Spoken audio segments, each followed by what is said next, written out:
Live at 7, the questions about the Prime Minister's trip to Bermuda keep coming. The press secretary in the hot seat today as reporters came looking for answers. A routine search.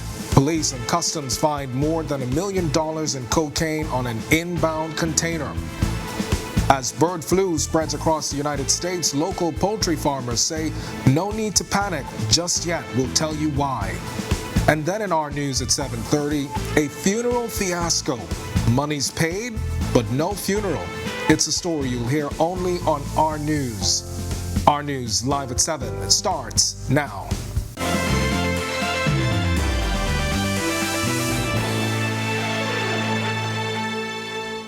Welcome to Our News live at 7, and thanks for joining us. I'm Candido Knowles. The questions about the Prime Minister's recent trip to Bermuda continue to dominate much of the media's attention. Today, it was the spokesman press secretary in the office of the Prime Minister trying to explain the process and bring more clarity to the unanswered questions. Berthany McDermott gets us started tonight. Despite revelations about the Bermuda trip costs this week and declarations about who actually paid for the Prime Minister and delegation, the questions keep coming. Today, Press Secretary Clint Watson was in the hot seat. We're still waiting on the final figures to come in, and that's why the Prime Minister would have said yesterday, whatever is owed, the Progressive Liberal Party will pay as the bill comes in. Tuesday, the Progressive Liberal Party released a copy of a First Caribbean bank check for $24,750 payable to the office of the Prime Minister. There was also a receipt dated October 21st. The delegation returned from Bermuda the day before. Yet Watson could not say how much was approved by the government. We do not know how much was spent for travel, hotel, per diem, transportation, food, all these things that would have been approved before the trip. We do not know that figure at this time. No, because what happens is when you approve a trip, you approve the trip for travel. What happens is the accounting has to take place in the back end. He did seek to explain the procedures for trips like these. When you budget a trip, you may say, okay, the accounts department may say, okay, we have to pay for this, pay for this. At the end of the day, when the trip is done, there's a cabinet approval that's given, obviously, for the trip, which will outline that these expenses will have to be covered. That prompted a question about cabinet approval for travel. It was an official trip, yeah. So there was cabinet approval for this trip? I don't know. Let me confirm that for you, all right, before saying that it was. Speaking in Parliament Wednesday, the opposition leader charged that the move was in breach of the law. Well, today we put it to the press secretary. So breaking the law, I can't speak to that because I don't know that. What I can say is, remember the Prime Minister is also the Minister of Finance. And so he has jurisdiction to approve and to make determinations on certain things. Reporting for Our News, I'm Berthany McDermott. Well, we've got more input and questions regarding the Prime Minister's recent trip to Bermuda coming up at 7:30. Former Prime Minister Dr. Hubert Minnis calling it a grave exception. Now, stay tuned for that story. It's coming up live at 7:30. A routine search of a container netting, that is, about $1 million in drugs. Officers from the Drug Enforcement and Customs working together seized 142 pounds of what they suspect is cocaine. Police say it happened in a routine search at Arawaki Container Port around 5 o'clock this morning. The drugs were smuggled in 53 packages and estimated at $1,060,000 on the streets. No arrests have been made. And while police say they are actively investigating that drug find, they are also tonight looking for 5 men for 2 separate armed robberies on Wednesday. In the first incident, police say 3 masked men, all allegedly armed with handguns, entered a business on Montrose Avenue, where they got away with an undisclosed amount of cash and watches. And then in the second incident, shortly before 1 p.m. in the parking lot of a financial institution on East Bay Street, police say a man was approached by 2 men who were wearing blue hoodies. One of the men, police say, produced a handgun. Now, officers say they got away with the man's briefcase, in it cash and checkbooks and a cell phone. As investigations are continuing, police reminding the public to be aware of their surroundings, especially as the holiday season approaches. A Grand Bahama family speaking out after they claim a funeral director ripped them off. Makelda Fortil Saunders says her family was not able to have a proper funeral for her uncle despite having paid for the services. In fact, Fortil claims it wasn't until the day of the funeral that they discovered no arrangements had been made. We didn't receive no shirts. It was supposed to be 150 booklets, 50 pens, and we were supposed to get limousine, and we were supposed to get the wreath to put on top of the casket, and so forth. Now to hear the full story and focused on possible court charges, our news at 7, Jamila Missick has the exclusive. For now, it's time now to check on your first look at temperatures, and meteorologist Greg Thompson, he's standing by in the Weather Center. Greg? Yeah, thanks, Candino, and a happy Thursday evening, everybody. Just a beautiful evening on the outdoors right now. Temperatures comfortable, 83 degrees with just a few clouds. Your winds are now out of the northeast at around 10 miles per hour. Your feels like temperature at 86 degrees. Family Island temperatures at this hour right now, 80 degrees in Freeport, Grand Bahama, also in Marsh Harbor, Abaco. Alice Bimini, you're at 83, 85 over in Great Harbor Key. That's in the Berry Islands. We pick up 83 in Governor's Harbor, 79 in Nicholstown, 83 here in the capital. Into the central Bahamas, temperatures reflective of what we had in the northwest. 81 in Kemps Bay, then we pick up 82s in Georgetown, Exuma, as well as in Cubantown, San Salvador. Up in Arthurstown, Cat Island, 85. Deadman's Key, you are 83 at this hour. Southeast Bahamas, temperatures in the low to mid 80s there as well. 85 in Duncantown, Ragged Island. We pick up 81s in Colonel Hill, Crooked Island, Delectable Bay, Acklands, 81 also in Abrams Bay. Matthewtown in Agua, you are 83 at this hour, and our neighbors at the southeast, Turks and Caicos Islands, you are also 83. Satellite view, just a quiet day around the islands. High pressure and a dry air mass now in charge of our weather that allowed us with a lot of beautiful blue skies. We did have one or two spotty showers, but it's very dry out there, so we're not going to see much in terms of any significant or any measurable rainfall later on tonight through tomorrow. But all in all, we will continue to see these conditions with us through the remainder of the week. That's your first check on weather. Stick with us, a look at the tropics, and your extended forecast is still to come. After the break, enrollment dips at schools in Grand Bahama. We are trying to find out why. No bird flu worries just yet. Hear why local farmers say Bahamian poultry is safe for now. And Cable Bahamas getting us all connected to help find a cure. The story when Our News returns.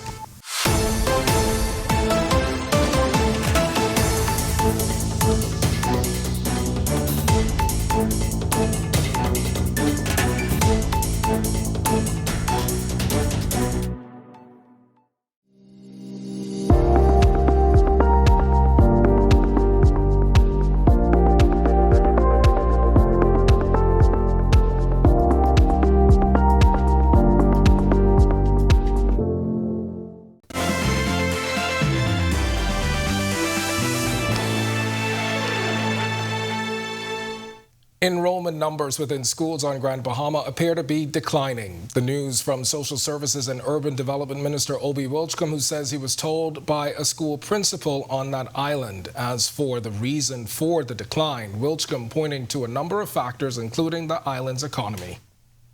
He has a plant, and at the right time, he's going to make a series of announcements about all the others that have expressed interest, not only in the Lucayan area, but in other areas of Grand Bahama. And yes, we're excited about it. Now at 7:30, Social Services Minister Obi Wilchcombe will talk more about the issues impacting Grand Bahama's economy and their far-reaching effects. Meanwhile, the United States is in the throes of the worst outbreaks of bird flu since 2015, with reports coming out of the cost of certain poultry per pound increasing 70 to 120%. Now, as the local economy is closely tied to the United States, the question now is how the Bahamian poultry industry has been affected by the crisis. Well, Marlena Leonard spoke to the agriculture minister and a local poultry farmer to learn more. The U.S. is seeing record numbers of bird flu cases, and in many areas, its consequences are being felt in the checkout aisle, with the price of some poultry items soaring. Part owner and operations manager of Abaco Big Bird Poultry Farm, Lance Pinder, explained because of the way bird flu is transmitted, he's not too concerned about it affecting poultry populations in the Bahamas. I don't have any direct concern for our population. We're very isolated here. Those bird flu is mostly transported by migratory birds that land in open water sources, and then the poultry are fed water out of those water sources, and that's usually how it spreads. Because of the crisis, Pinder says he's had to source eggs as far away as Belgium, but he explained that some industry members are working together on a long-term plan. We are working on getting our own breeder flock here in the country with a few other people that we're working on, so we can actually hatch the eggs here, get the chicks within the country, and that will really insulate the country from these kind of bird flu problems. We also asked Agriculture Minister Clay Sweeting for updates on how the crisis could possibly impact Bahamian grocery prices. Any external factors, right, will affect costs. It's something that, of course, we'll monitor. As a government, we're trying to find creative ways to lower the price of food and cost. Reporting for Our News, I'm Marlena Leonard. When Our News comes back from the break, we turn our spotlight to stories making headlines across the world as Quebec struggles to find common ground over keeping the monarch as head of state.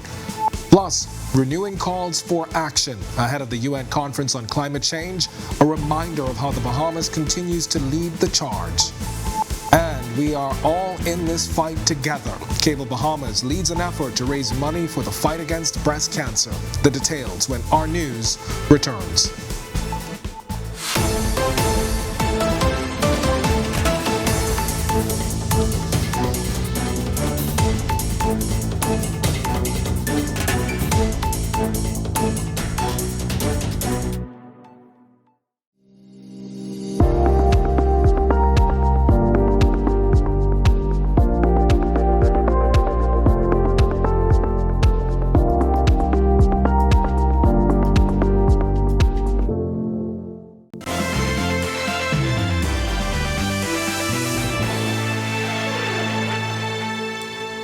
This is Our News. Welcome back. We turn our attention now to stories making headlines across the world.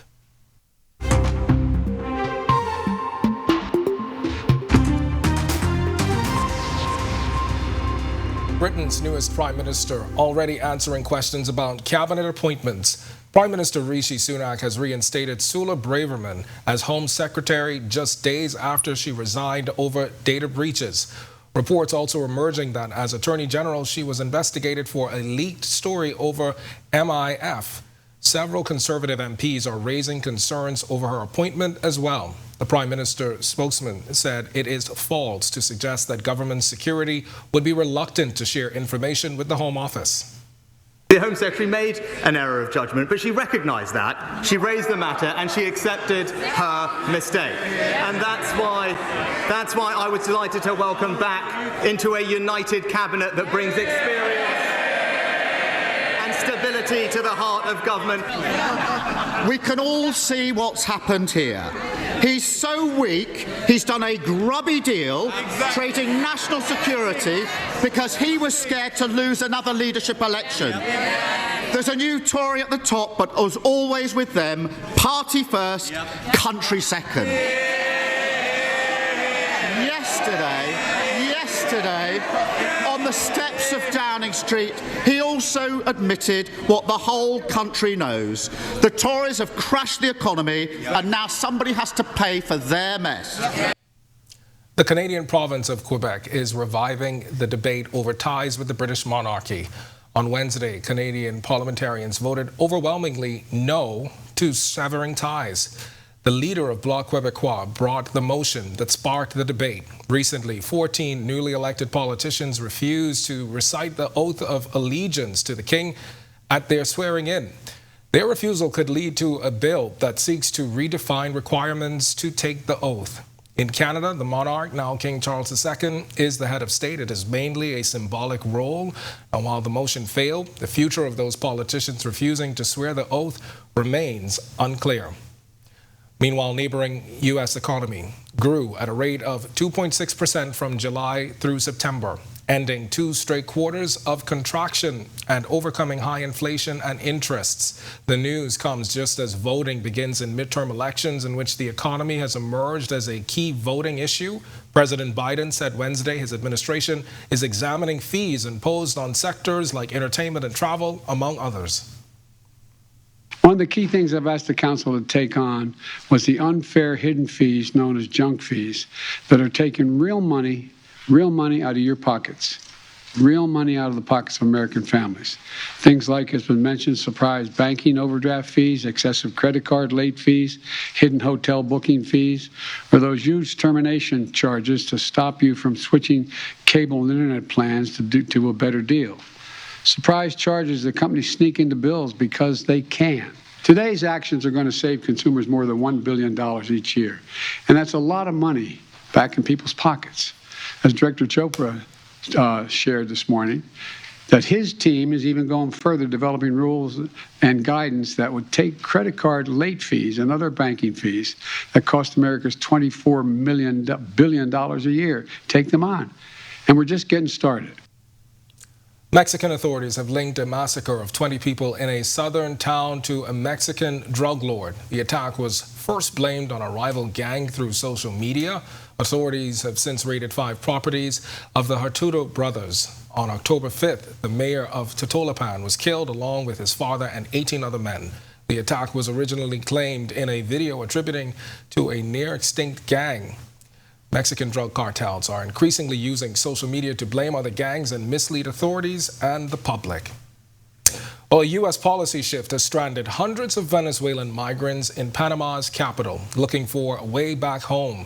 Earlier this month, the Biden administration announced it would accept up to 2,400 Venezuelans at airports, returning those who attempted to cross the southwest border to Mexico. That change in policy shut the door on Venezuelan asylum seekers. About 900 of them have returned on charter flights from Panama since the policy change. And Guyana could be well on its way to becoming one of the world's largest oil producers by the end of the decade. It's due to a new hydrocarbon discovery, putting Guyana on track to produce over 1 million barrels of oil a day. ExxonMobil announcing that 2 of the exploration wells in the Stabroek block contain levels of hydrocarbon that are commercially viable. These wells, when added to the developments in ExxonMobil's Guyanese projects, will mean Guyana will hit that 1 million barrel target by 2030. The company could have as many as 5 offshore projects by 2025. We are a new player in the oil and gas sector. We are trying to build our institutions and our system to ensure transparency, accountability. We are trying to build our management system so that we can have maximum yield. We are trying to ensure we build the management system for oil and gas using the best practices and the best examples. We are trying to build out our economy with the revenue of oil and gas to ensure sustainability and resilience. That is what we're focusing on now.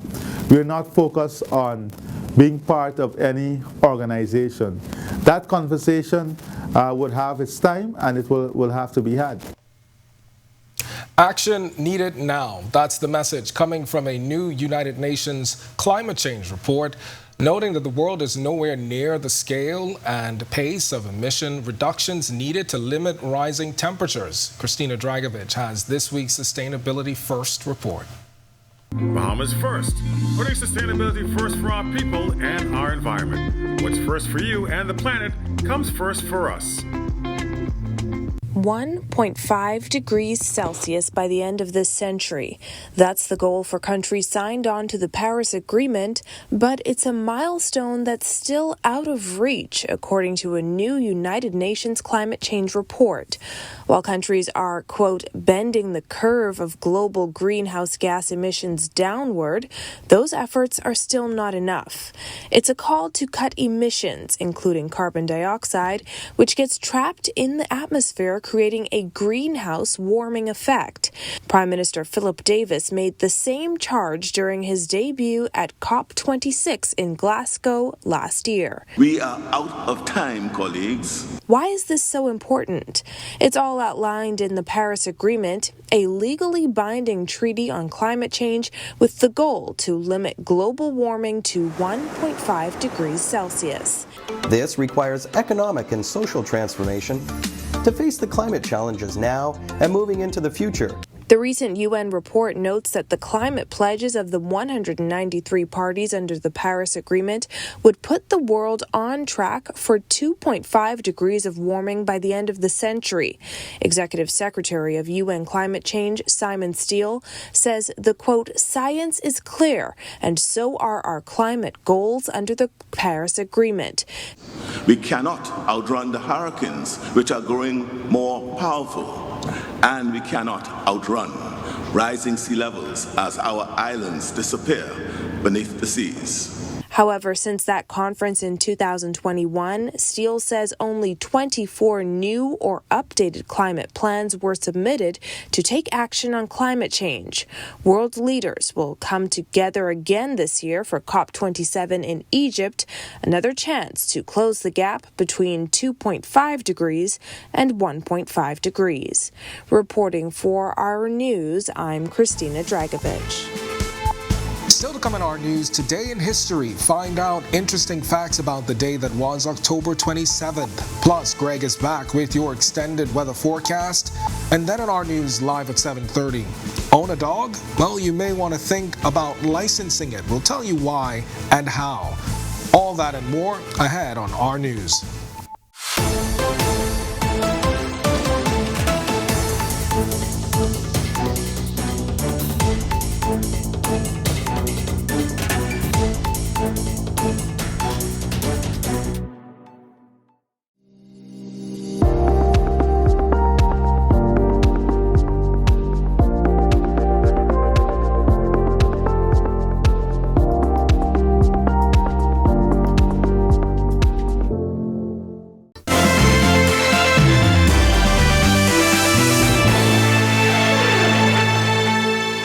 Welcome back to Our News. It's time now to turn our spotlight on events that shaped the day that was October 27th, including the dress that made a record at an auction. Take a look.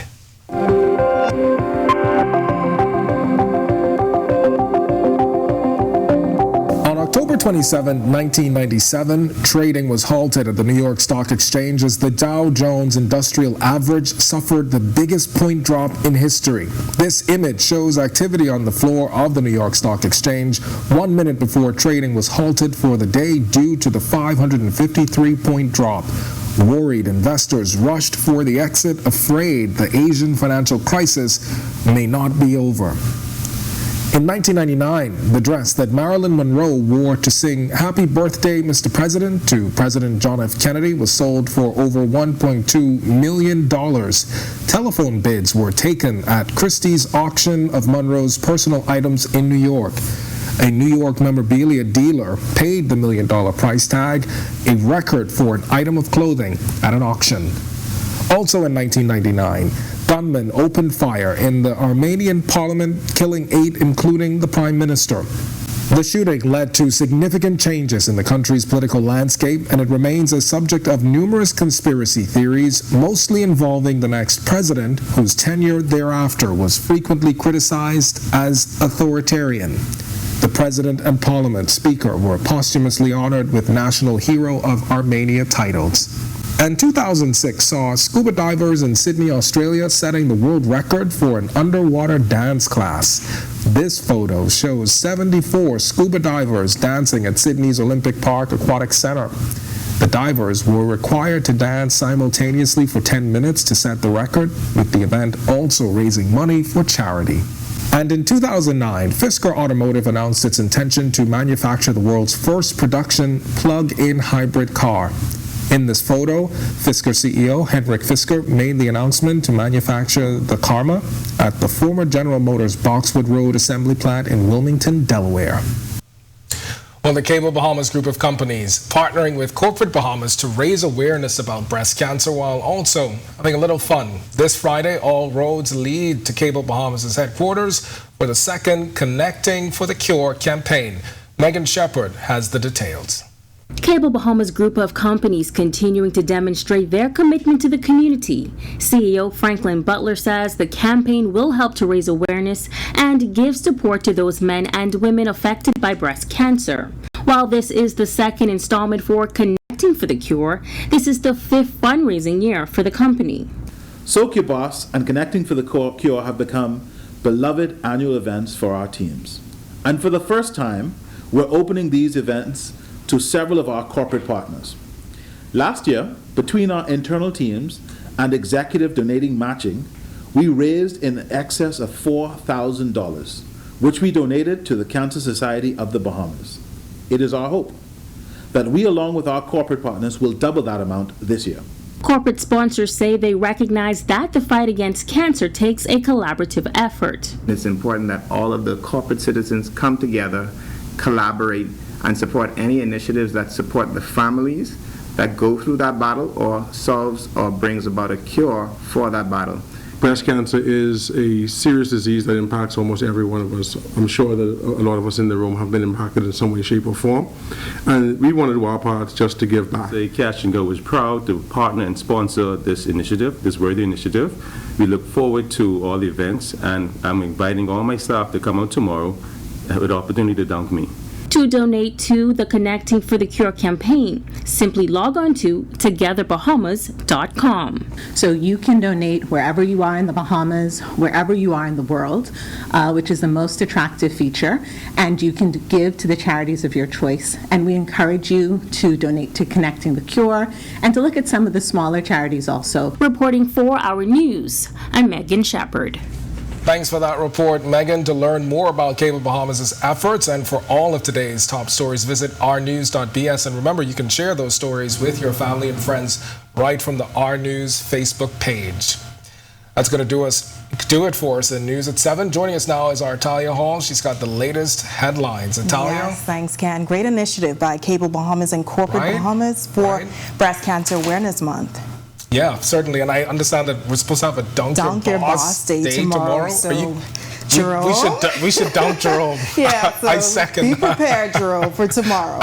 But Ken, we've got that exclusive story on a funeral fiasco over in Grand Bahama. But first, the former Prime Minister is addressing that recent trip the Prime Minister took to Bermuda. The former Prime Minister calls the current Prime Minister's now controversial trip to Bermuda ill-conceived, plus why you should consider licensing your dog. It could save you in the long run. A funeral fiasco. A Grand Bahama family tells the story to just one station, and later a 6-year-old needs your help to help those who cannot help themselves. A sweet story indeed. Our news live at 7:30 starts in a moment.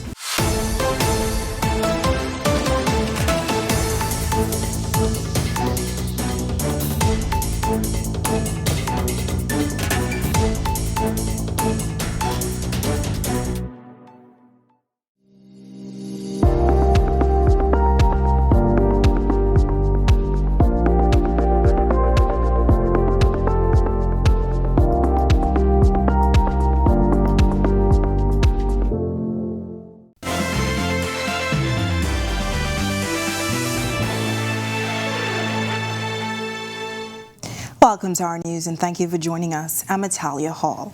More inputs and questions regarding the Prime Minister's recent trip to Bermuda. Former Prime Minister Dr. Hubert Minnis mincing no words in the House of Assembly last night. Megan Shepard reports. Prime Minister Philip Davis's recent trip to Bermuda still raising questions, particularly by former Prime Minister Dr. Hubert Minnis. Dr. Minnis calling the trip, which included a 17-person delegation, ill-conceived and a grave exception. If it was a government trip, why did the Progressive Liberal Party pay for it? Moving forward, this suggests that the PLP should now pay for foreign trips when invited by another government for a standard foreign affairs goodwill trip. Dr. Minnis said a local daily in Bermuda published that Prime Minister Davis was a guest of Bermuda's Premier, E. David Burt, as the Progressive Labour Party opened their annual delegates conference. Sitting prime ministers should not go to another jurisdiction and address a party's political convention. The story noted that the Prime Minister was a guest of the Progressive Labour Party. The story demonstrated that the Prime Minister was interfering in the politics and domestic affairs of Bermuda. This was a highly partisan political trip. In his comments, The Prime Minister seemed to be advocating for independence for Bermuda. He is calling for transparency and an apology to the Bahamian population. From beginning to end, the Bermuda trip was proved to be an embarrassment for the Bahamas and the Davis administration. The least they can do is to come clean with all the facts and apologize to the people of the Bahamas and the people of Bermuda for their terrible behavior. Reporting for Our News, I'm Megan Shepard. Thanks, Megan. Well, there continues to be an economic challenge in Grand Bahama. So much of a challenge that the economic situation on that northern island appears to be affecting the education system. West End and Bimini MP Obi Wilchcombe sharing that on a recent trip to the island, he was told by a school principal that our school's enrollment numbers are down. And when asked why, the minister says there are a number of reasons. Some parents have left. Some parents have not sent their children back to school for whatever the reason. And she said she's opened up an open door for parents to come and talk to her. Why isn't tell her why aren't you bringing your child? What is it I can help you with?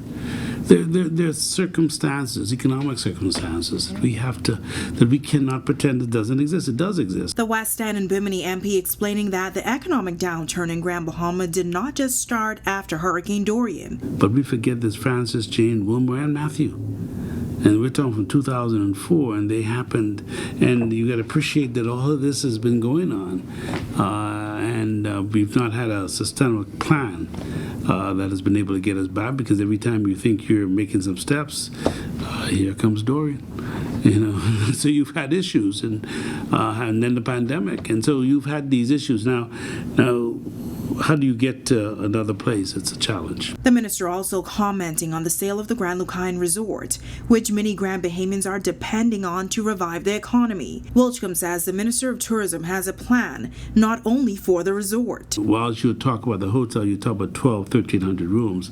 Grand Bahama needs about 10,000 rooms. Because right now we have under 2,000 hotel rooms in Grand Bahama, and you're not going to build a tourism industry with that.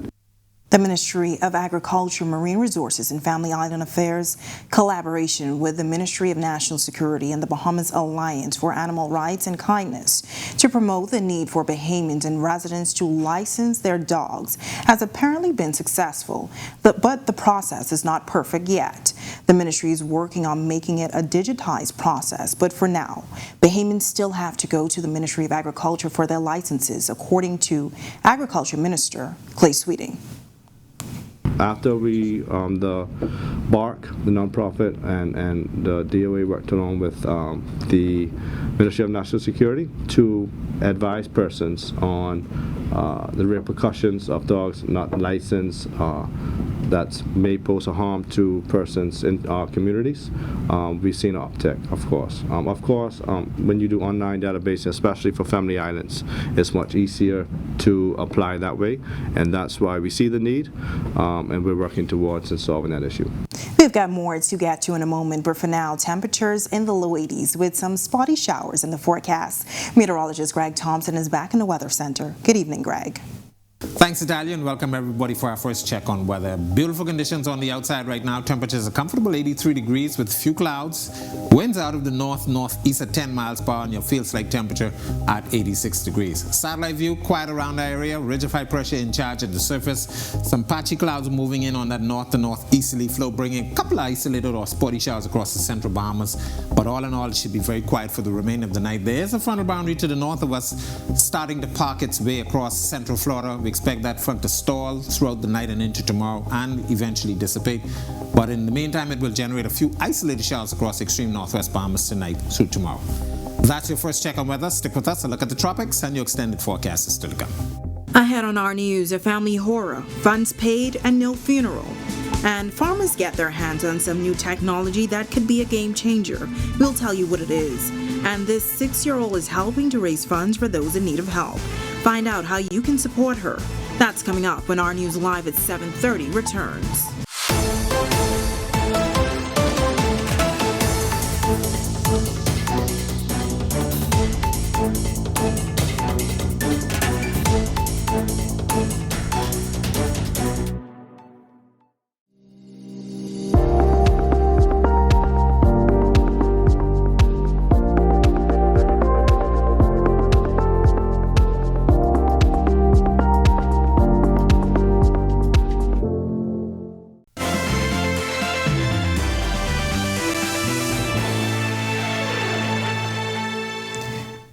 family's worst nightmare coming true in Grand Bahama. Imagine preparing to bury a family member only to learn on the day of the funeral no arrangements are in place. Our Jamila Mizik picks up the story from here. A viral social media post bringing light to accusations against the funeral director. Michelle Fertil Sanders says her family in Abaco hired the funeral director in May for a proper burial that never happened. We didn't receive no shirt. It was supposed to be 150 booklets, 50 pens, and we were supposed to get limousine, and we were supposed to get the wreath to put on top of the casket. And to make matters worse, she says, there was no hearse to take her uncle's body to the church. That Sunday night, after 9 p.m., my aunt them we did not know viewing, no anything. The viewing was supposed to be done from Thursday. Then he keeps giving them the run around. And finally, at 9:30 p.m., my aunt told me that he called and they was able to view the body at the clinic in Marsh Harbor. Grand Bahama didn't know anything. Saunders claims they weren't the only ones duped. She says once they tried to confront him, he stopped answering their phone calls. From me as well and from my family, because we're from Haitian descent, and they do everything in decency and order. And they're Christians as well. These are hard-working people, and everybody in society as well. People work hard, to bury their loved ones, and they want to see that their loved ones. When we pay you for that, we want the service done. While there are social media reports of an arrest, police sources confirming for Our News that someone is in custody awaiting formal charges in connection with that body in East Grand Bahama this week. Reporting for Our News, I'm Jamila Mizik. Thanks for that report, Jamila. A woman and a man have been arrested in separate incidents on Grand Bahama for marijuana possession. Around 11 p.m. yesterday, police were conducting routine road checks in the area of Holmes Rock when they stopped a blue Saturn being driven by a woman. The officers conducted a search and found a quantity of suspected marijuana and marijuana seeds in the driver's door panel and a backpack. The woman, who police say is a resident of West End, was then arrested. Also, just before 8 p.m. on Tuesday, officers from the Mobile Patrol were in the area of Fiddler's Green when they stopped a brown Chevrolet being driven by a man. A search netted a quantity of marijuana which was found in the car and the driver's pants pocket. The man was then arrested. Investigations into both matters continue. While the Senate meeting this afternoon, on the agenda, the second reading for the Automatic Exchange of Financial Account Information Amendment Bill 2022. Leading the debate, Attorney General Senator Ryan Pinder. This bill, although short in length, is fundamental to remedying the mistakes of the former F&M administration that has caused the Bahamas to be regarded as non-compliant by the OECD with respect to the automatic exchange of information under the Common Reporting Standard. Madam President, this seems like a trend. Our administration having to fix the errors and missteps of the former. On the other side of the break, smart farming with the latest technology. Plus, coming up in sports for tonight, Sean and Miller Weibo going for another top award. We'll tell you about that. We'll also tell you how Grand Bahama hosting a high school basketball tournament. Day one is in the books. And of course, the Lady Warhawks taking care of business in the New Providence Volleyball Association. That's all ahead in sports. And later, she's tiny with a heart of gold. Find out what this little lady's up to and how you can help her cause. We have all of the details when Our News Live at 7:30 returns.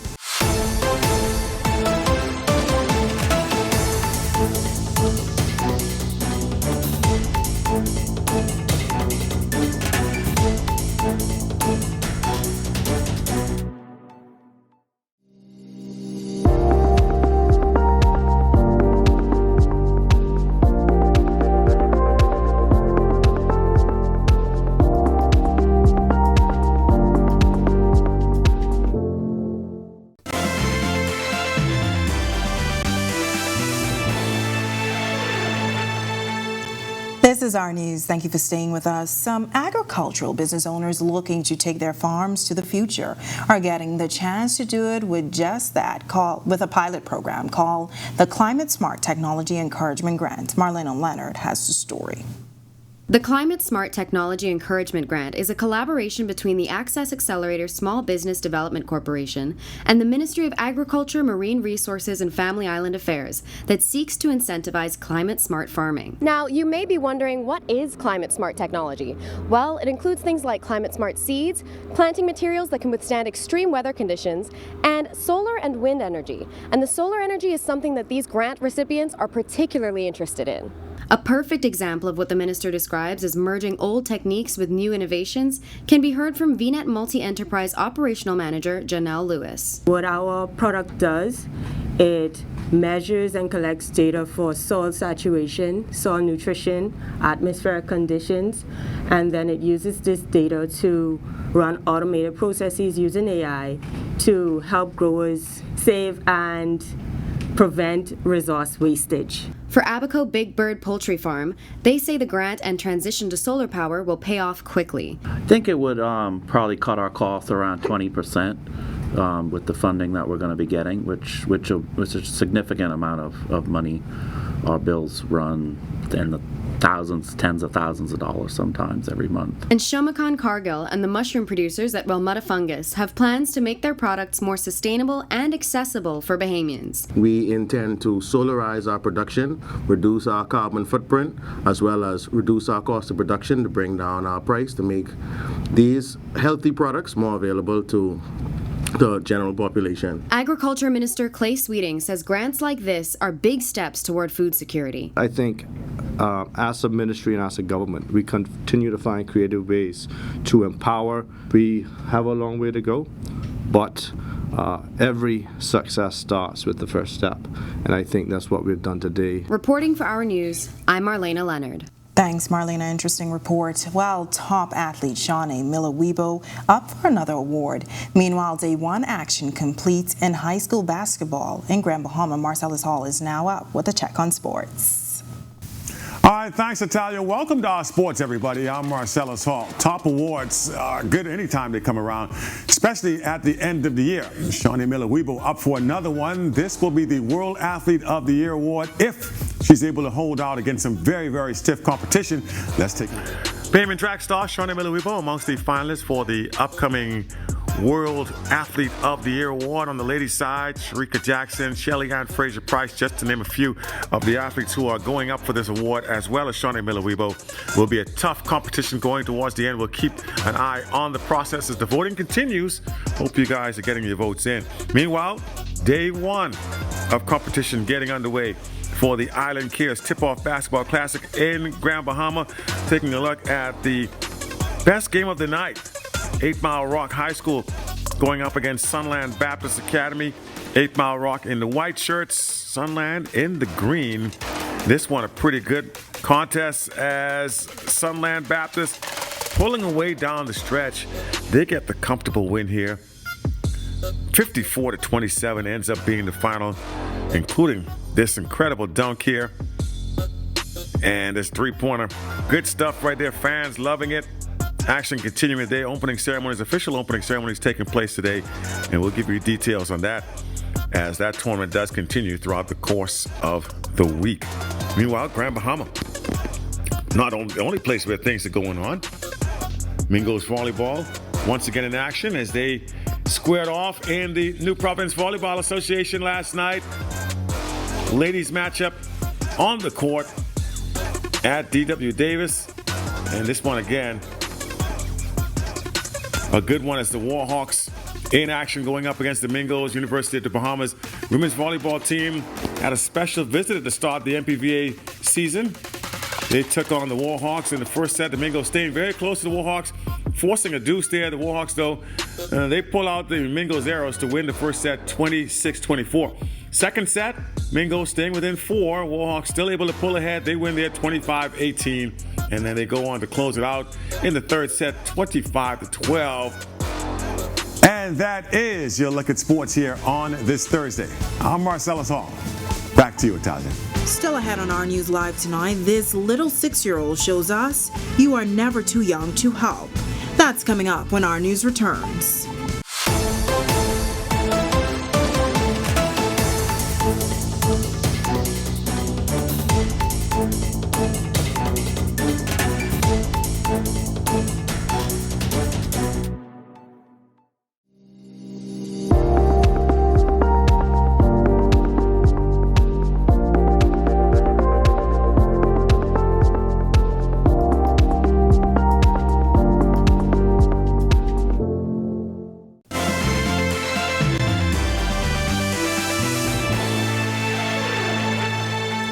Welcome back to our news. It's time now for your midweek extended forecast. Meteorologist Greg Thompson is back in the Weather Center with a look at the tropics. Good evening again, Greg. Thanks again, Natalia, and welcome back, everybody. We are still tracking the tropics, two systems out there that we're continuing to monitor. One across the Central Caribbean that is expected to form. Actually, a low pressure hasn't formed as yet, but it's anticipated an area of low pressure will form within this area over the next couple of days, by the end of the week actually, and should continue to track towards the west. High pressure will remain in charge of the flow for the system, so we don't anticipate it affecting us here in the Bahamas. And then, of course, the other one out there, big trough that's hanging out just to the east of the Bahamas. We'll show you that in our satellite picture. But a low pressure system will form along the northern portion of that trough, and it's expected that the system will continue to drift towards the north. Could become a subtropical system by the end of the week, but good thing for us, it's moving away, and that trough is staying well to the east of us. Satellite view showing most of the activity, as I mentioned, still parked towards the east of us. You notice a bit of a circulation just to the north of the northwest Bahamas. That's actually where that low pressure system is anticipated to form, and that will continue to drag that trough east and away from us, but most of the weather associated with that system will continue to track towards the north and stay away. And of course, the one in the Caribbean, we expect the low pressure system to form along that area with a tropical wave, and that will continue to track towards the west as well. The remainder of the tropics quiet. We have a very strong tropical wave out there, not really showing any signs of organization, but we will continue to watch that as it pushes towards the west-northwest over the next couple of days. Boating forecast for the northwest and central Bahamas tonight to tomorrow. Small craft caution will come into effect tomorrow. The winds will start off northeasterly at 10 to 15 knots tonight, but become 15 to 20 tomorrow. Your seas will be building 4 to 6 feet over the ocean. High tide will be at 9:58 tonight. For the southeast Bahamas, the winds will be variable at 10 knots still. 1 to 3 foot seas expected, so it should be pretty nice down there, but we expect those winds to tighten up by the end of the week. Here's a look now at your national forecast.